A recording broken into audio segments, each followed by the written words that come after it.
Então, estamos aqui chegando no clímax da peça.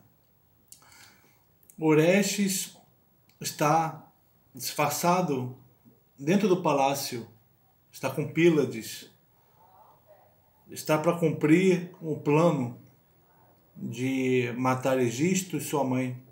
Será que ele vai conseguir? Ele está disfarçado de um estrangeiro que está ali para levar notícias do próprio Orestes. Segundo ele, foi morto, né?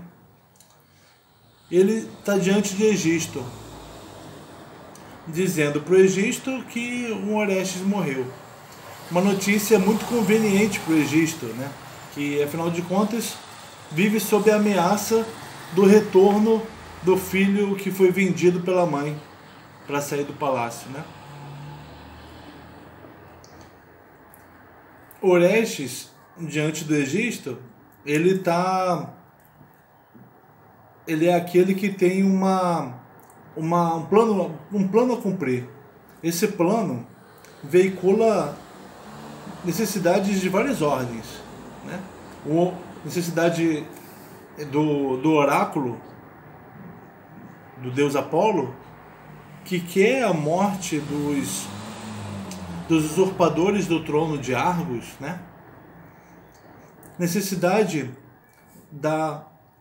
das Eríneas que habitam o palácio, que querem o sangue, né? O sangue daqueles que mataram o rei. Necessidade, sobretudo, por Egisto, aliás, por Orestes, de honrar o pai morto, né? Agamenon, que foi morto pela esposa e pelo amante dela. Necessidades do Orestes de se afirmar belicosamente contra aqueles que o venderam e mataram o pai dele, né? Necessidade também de reaver o palácio, ele que está na miséria, junto com os irmãos Pílades, Electra, né? Do ponto de vista do palácio, seria muito ruim que o Orestes estivesse morto, né? Porque o palácio, apesar do Egisto se colocar como o senhor do palácio, né, tentando identificar as necessidades dele com as necessidades do palácio, né? A minha sobrevida é o que o palácio precisa, é a ordem que o palácio precisa. Apesar de identificar si próprio com o palácio sabe, do ponto de vista dele, que o verdadeiro rei é aquele que segue a linhagem do Agamenon, né? Tem que ser Orestes. Enfim, o Orestes mata o Egisto. O servo descobre e fica atarantado, né? E grita pela rainha. Onde está a rainha? Onde está Clitemnestra? A rainha aparece. Antes da rainha aparecer, o servo diz: a justiça vai colocar a cabeça dela para baixo. O pescoço dela vai ser cortado. O servo já diz o que vai acontecer.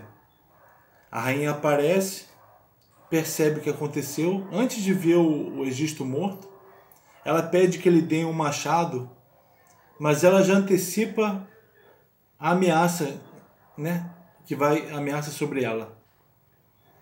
Quando ela está diante do Orestes, ela lança um sortilégio sobre ele. Ela mostra o seio nu para ele, um branco seio, e diz: lembra que quando você se assustava, eu te amamentava?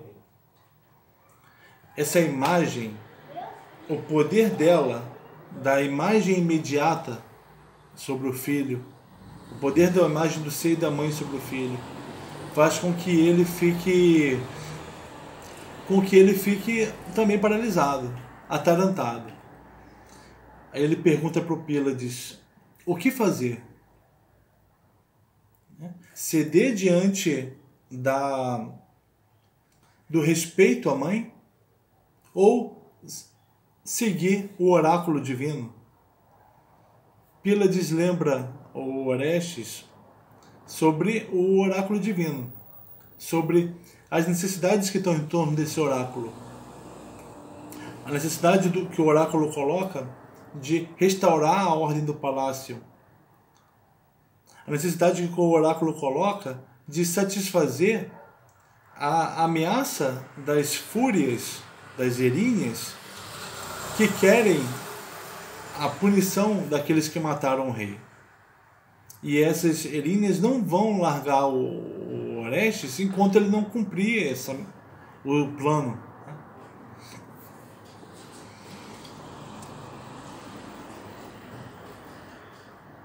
Aí as palavras divinas, com o seu poder perene, elas convencem o Orestes.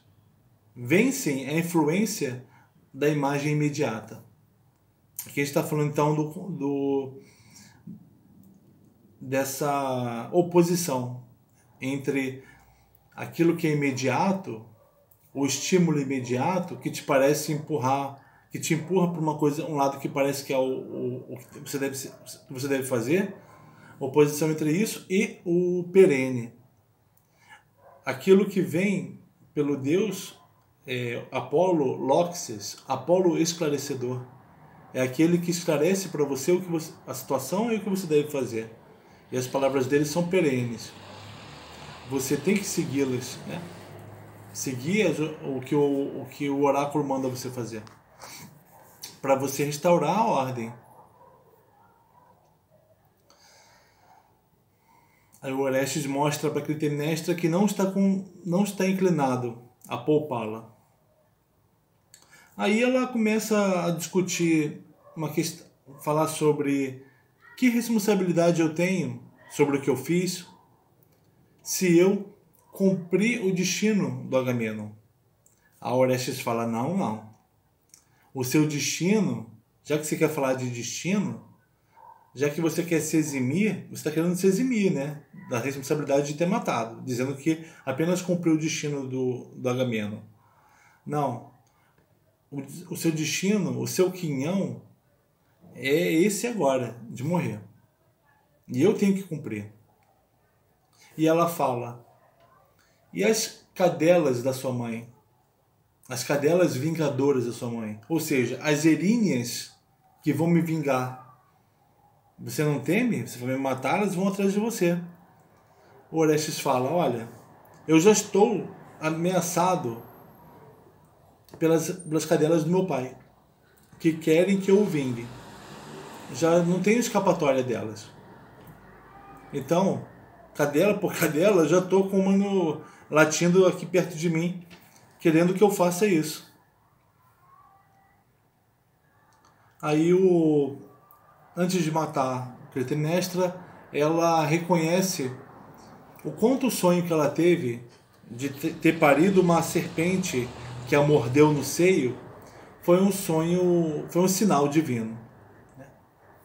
E aí o Orestes cumpre o seu plano. Então vamos ler aqui o poema.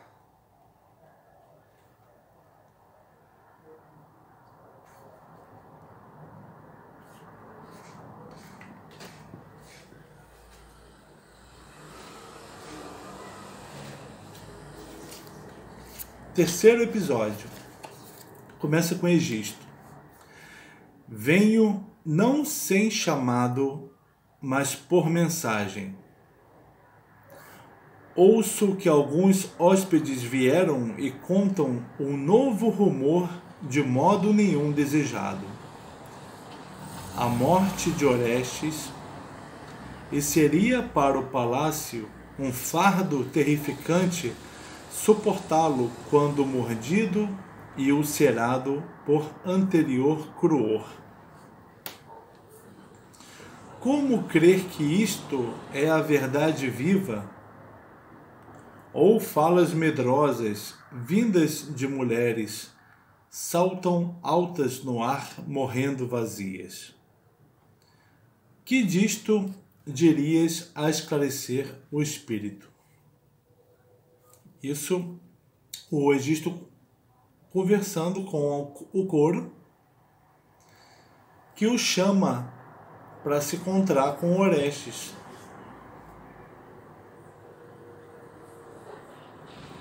E o Egisto então diz: vocês estão me chamando, dizendo que há hóspedes querendo me contar uma mensagem que não é boa para o palácio?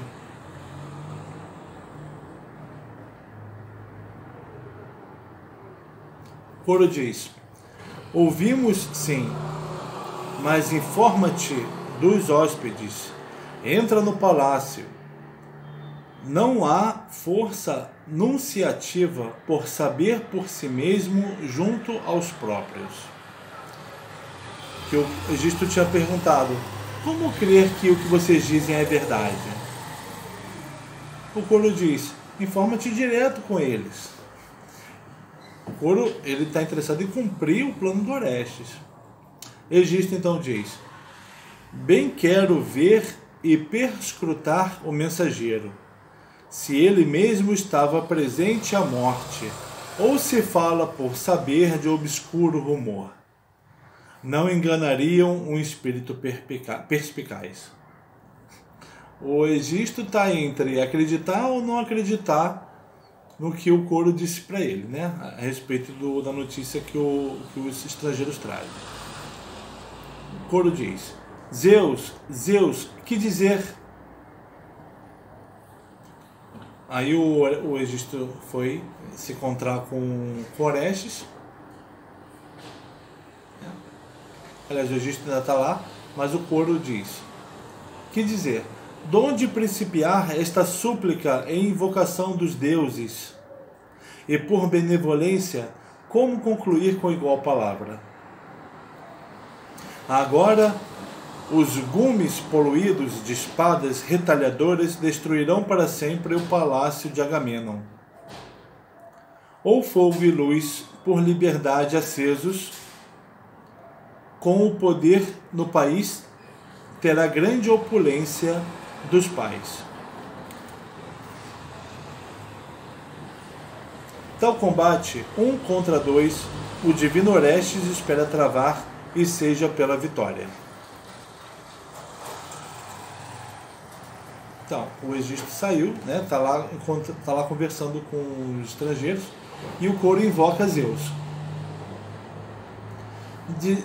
falando da alternativa, né, entre a destruição do palácio, com a manutenção do Egisto no poder, ou a luz no palácio, com a retirada desse usurpador. Então aqui, ó. Ou os gumes poluídos destruirão para sempre o palácio, ou fogo e luz por liberdade acesos. Com poder no país, terá grande opulência dos pais. Tal combate, 1 contra 2, o Egisto contra Orestes e Pílades. O divino Orestes espera travar e seja pela vitória. Então ela invoca Zeus e quer a vitória dele. Vitória de Orestes. O Egisto dá um grito, lá onde ele está. Otoioioi, otototoi. O coro diz: Ea a mais, como está? Como aconteceu no palácio? Afastemo-nos, perpetrando-se a proeza, para parecermos sem culpa destes males, pois o término da batalha está decidido. Ela então, sabendo o que aconteceu, ela se afasta para não ser culpada do que aconteceu. Sim, faz parte do plano, né? O servo entra. Oimoi, todo oimoi, golpeado o senhor. Oimoi, a mais, aliás, no terceiro clamor. Egisto não vive mais. Eia, descerrai logo as portas dos aposentos femininos. Removei ferrolhos, é urgente alguém forte. Não para socorrer o executado. Em que? O servo grita, chama alguém forte para abrir as portas dos aposentos da rainha. Por que alguém forte? Não é para socorrer o executado. Clamo a surdos? Falo em vão a dormentes nulos? Onde está Clitemnestra? Que faz? Olha o ar provocativo do servo. Parece agora que perto do cepo cairá o seu pescoço por justiça golpeado. Nem o servo está do lado da Clitemnestra. Aparece Clitemnestra. Que há? Que grito ergues pelo palácio? O servo. Digo que os mortos matam o vivo.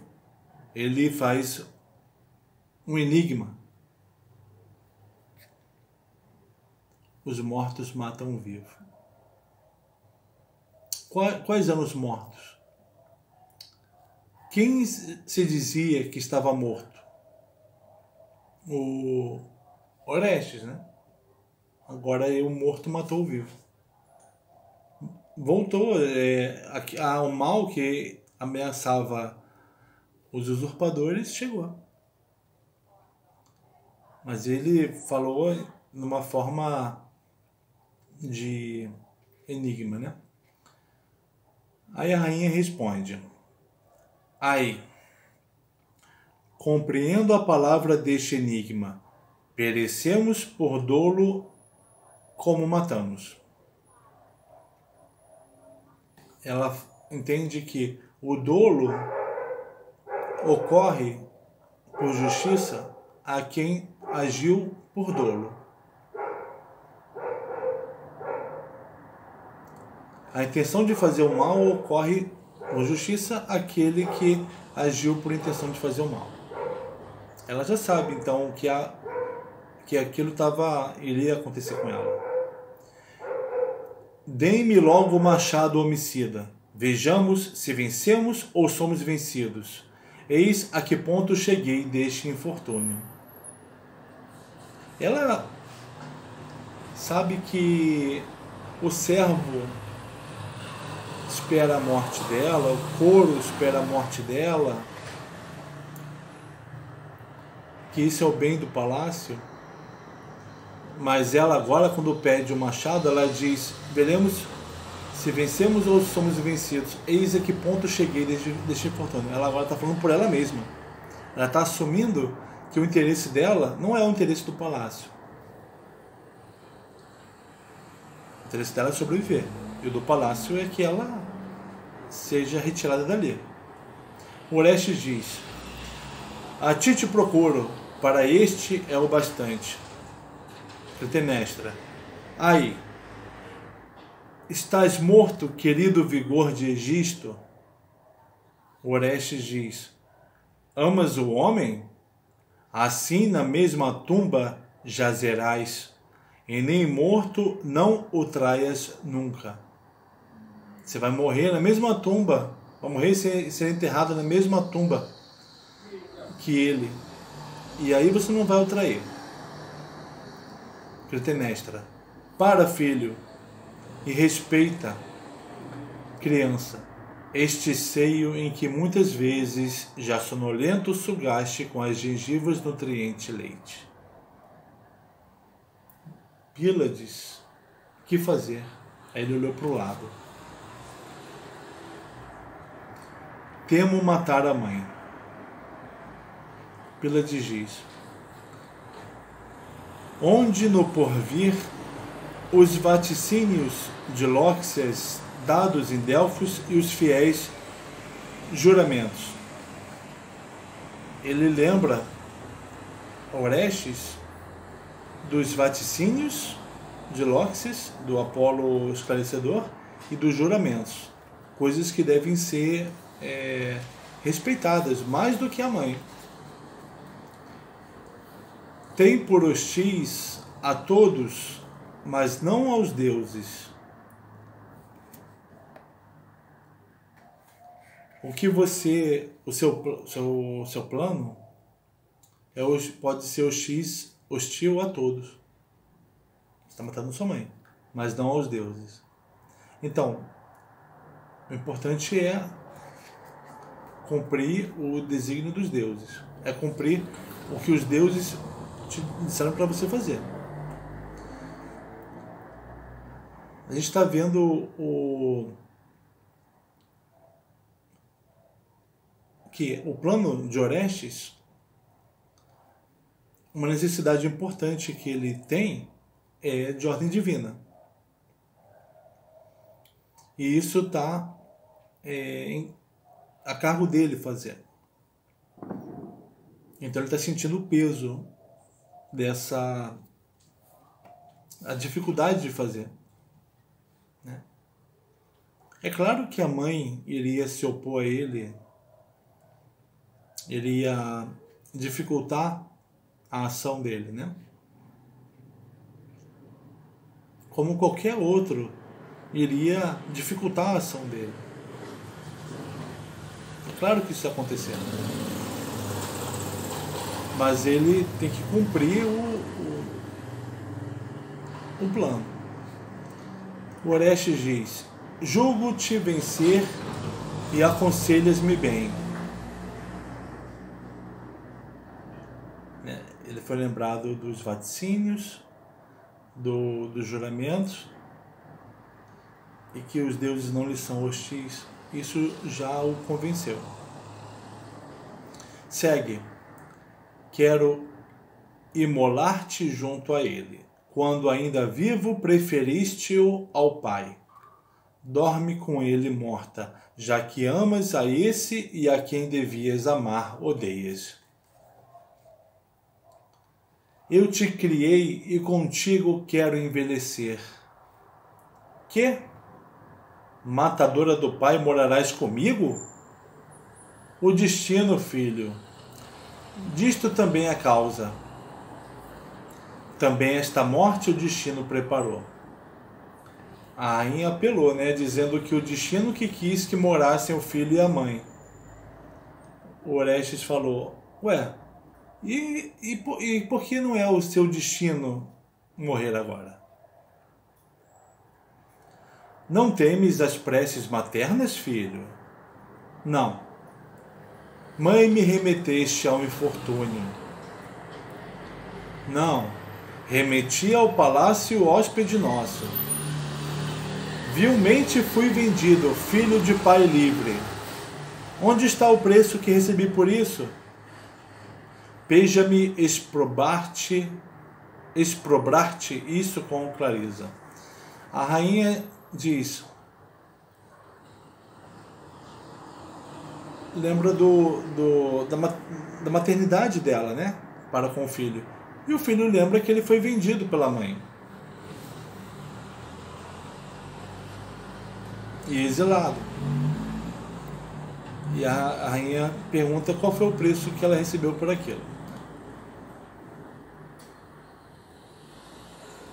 Clitemnestra: não, mas diz também a lascívia de teu pai, culpa o pai. Não acuses o lutador sentado em casa.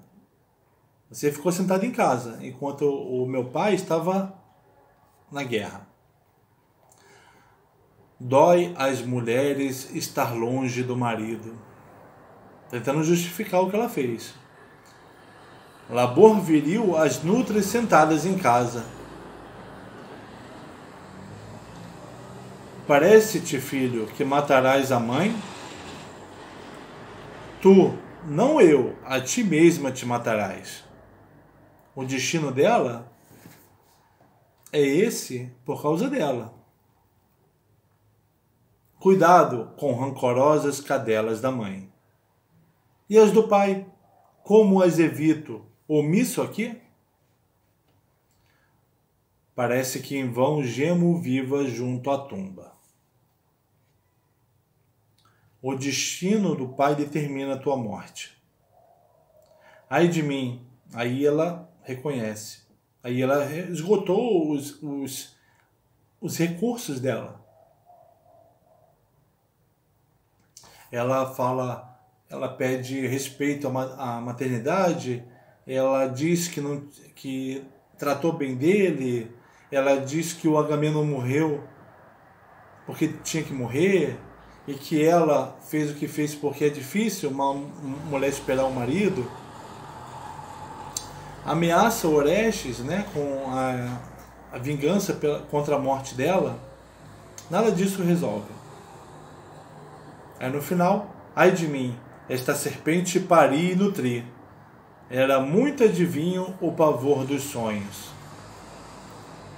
Mataste quem não devias, sofre o indevido. Orestes sabe que o que ele está prestes a fazer é indevido. Não se mata, mãe. Mas ele vai fazer isso porque ela fez o indevido, né? Então ele está pagando o indevido com o indevido.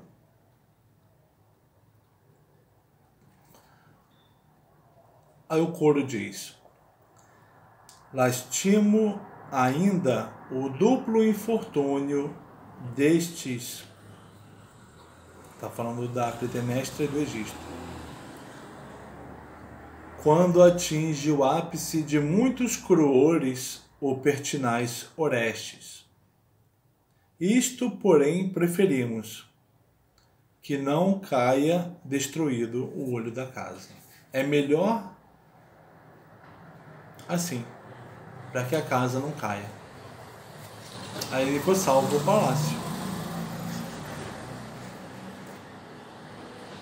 Então a gente fica por aqui.